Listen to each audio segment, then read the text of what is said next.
दरम्यान एकनाथ शिंदे नाराज नसल्याचा दावा शिवसेनेच्या नेत्यांसह महायुतीतले सगळेच नेते करतायत। मात्र एकनाथ शिंदेंना योग्य तो मान मिळायला हवा असं आवाहन दीपक केसरकरांनी केल्यामुळे नवी चर्चा सुरू झाली आहे। ती म्हणजे महायुतीकडून शिंदेंना योग्य तो मान दिला जात नाहीये का? एकनाथ शिंदेंमुळे कोणताही विलंब होत नसल्याचं दीपक केसरकर आवर्जून सांगतायत। मुंबईतल्या पत्रकार परिषदेत दीपक केसरकर यांनी कोणकोणते मुद्दे मांडलेले आहेत ते पाहूया। एकनाथ शिंदे साहेब नाराज आहेत, ते बिलकुल नाराज नाही आहेत।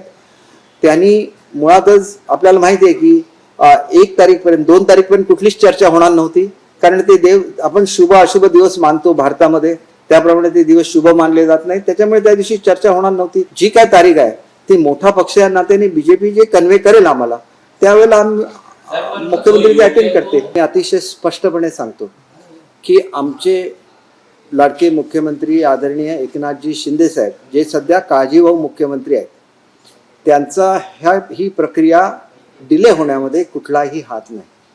त्यांनी 5 दिवसापूर्वी प्रेस घेऊन स्पष्ट केलेला आहे की जो निर्णय मोदी साहेब आणि शाह साहेब घेतील किंवा नड्डा साहेब घेतील तो आपल्यावर बंधनकारक असेल। म्हणणं आहे फडणवीस साहेबांचं म्हणणं आहे की एकनाथ शिंदे साहेबांचा जो महाराष्ट्रामधला मान आहे तो राखला गेला पाहिजे। आता फडणवीस साहेब हे तर मुख्य आहेत पक्षाचे, ते जर म्हणलं की मान राखला जाईल, मग ते दिल्लीने ठरवायचं, आम्ही नाही ठरवणार। कशा रीतीने मान राखायचा हे दिल्लीचं केंद्रीय नेतृत्व ठरवेल।